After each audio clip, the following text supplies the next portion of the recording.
Hello everyone, रामनेट JRF channel में आपका स्वागत है।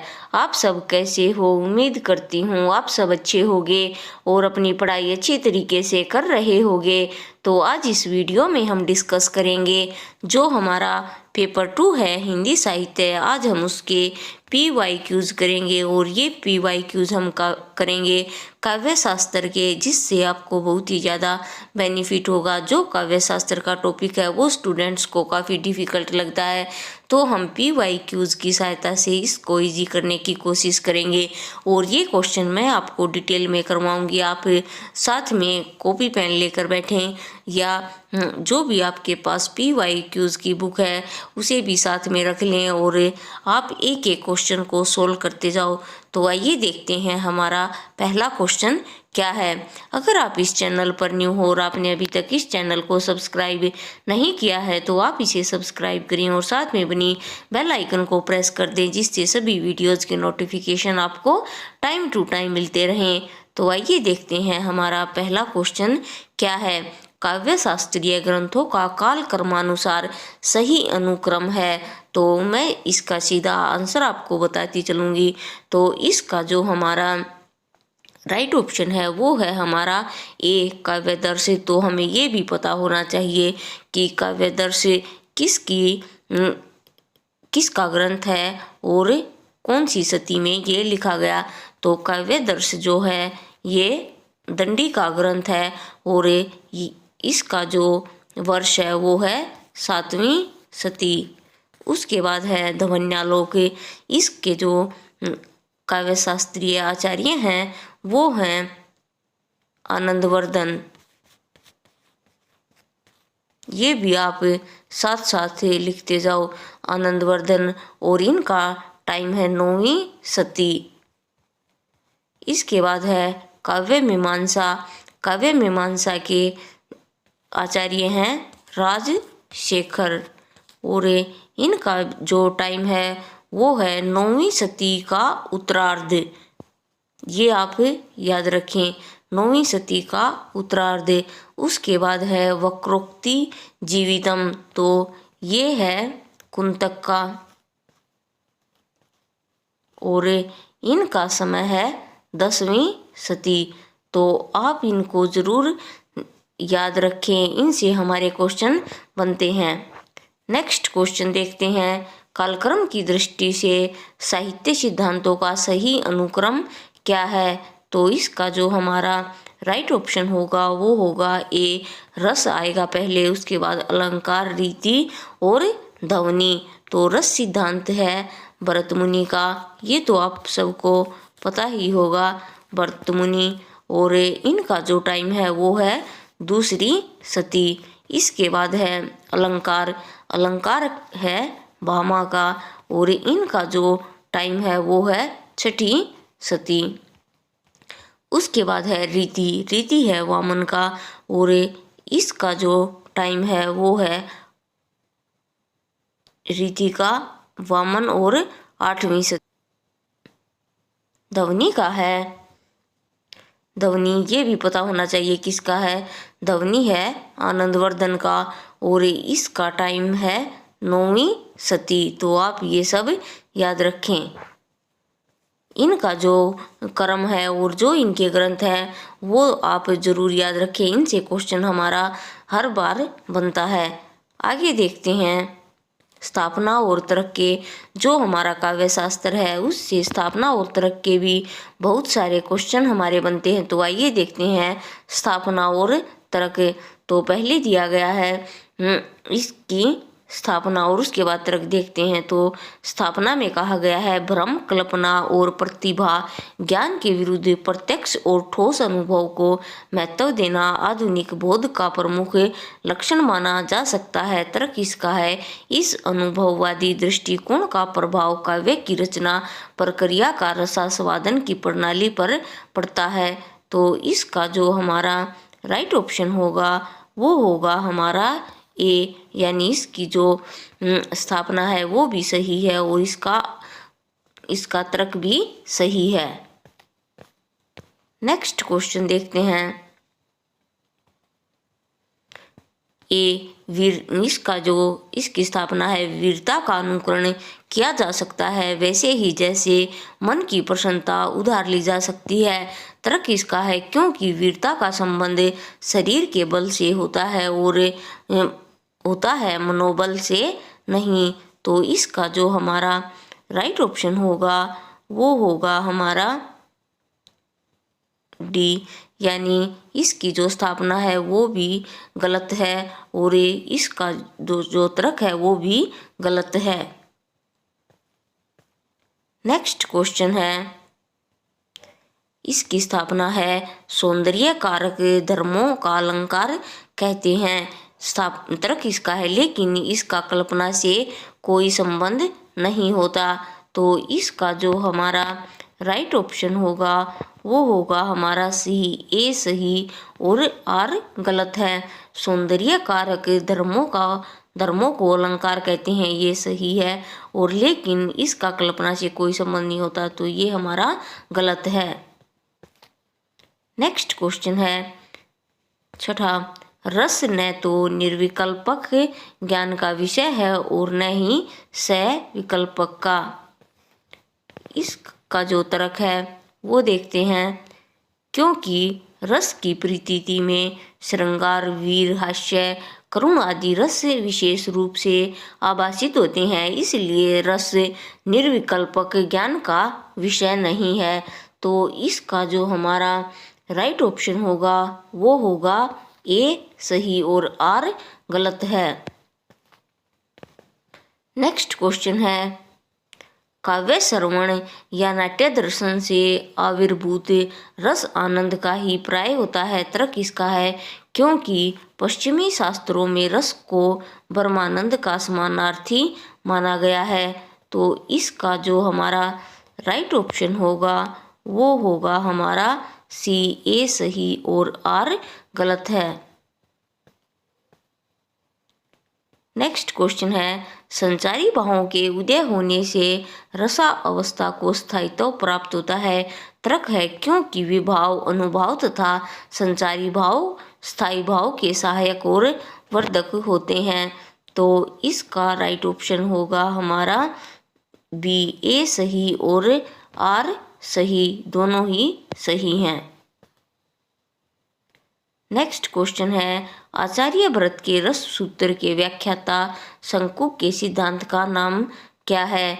तो शंकुक के सिद्धांत का नाम बताना है, तो इसका राइट ऑप्शन होगा हमारा ए अनुमितिवाद।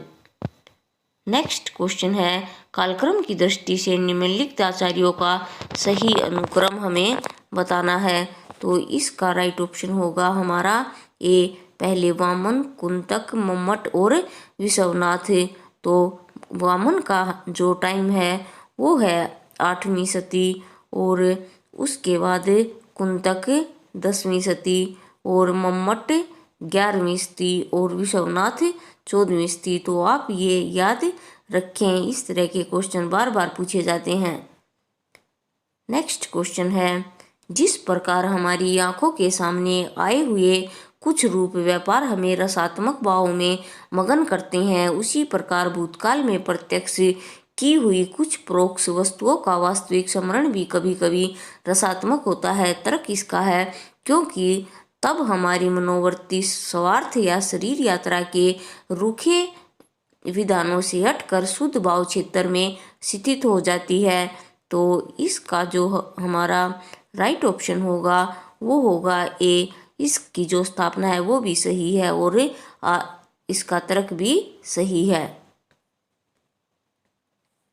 नेक्स्ट क्वेश्चन है, वासना या संस्कार वंशानुक्रम से चली आती हुई दीर्घ भाव परंपरा का मनुष्य जाति की अंतः प्रकृति में निहित संचय नहीं है।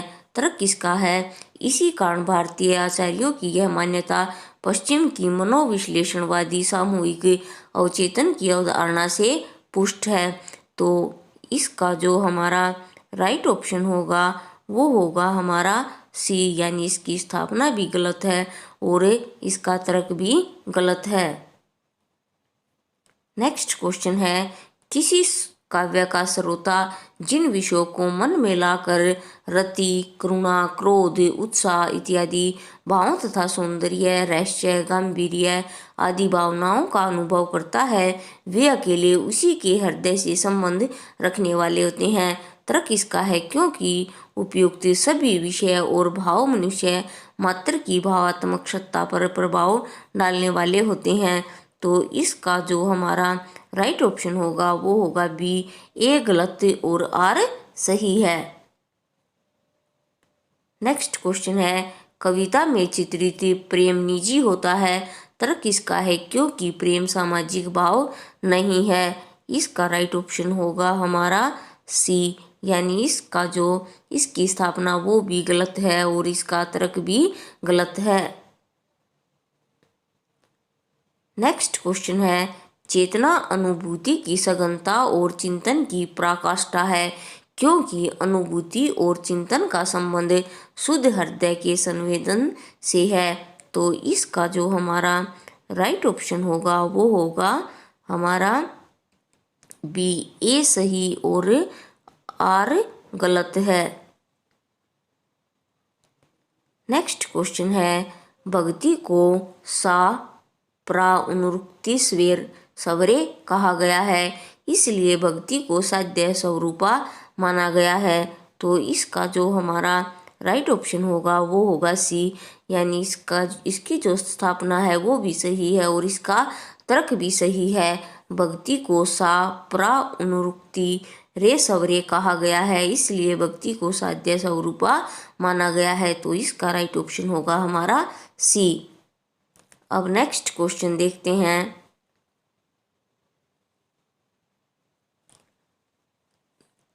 त्रियमिंद व्यापृते शक्ति विरूप्ति अभ्यास है, यह कथन किस आचार्य का है।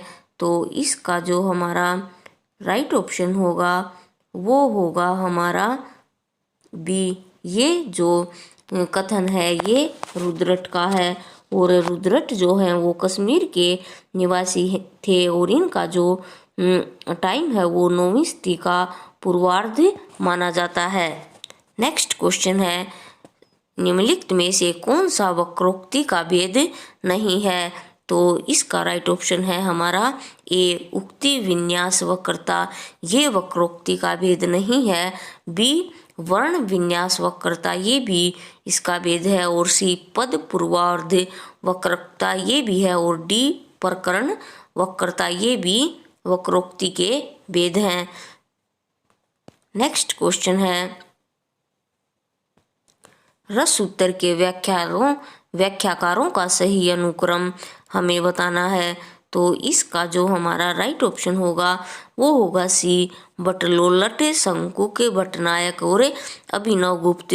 तो जो बटलोलट है उसका दर्शन भी हमें पता होना चाहिए। तो इसका जो दर्शन है वो है मीमांसा दर्शन और इनका सिद्धांत है उत्पत्तिवाद। उसके बाद है शंकु का है दर्शन न्याय दर्शन और जो इनका सिद्धांत है वो है अनुमितिवाद।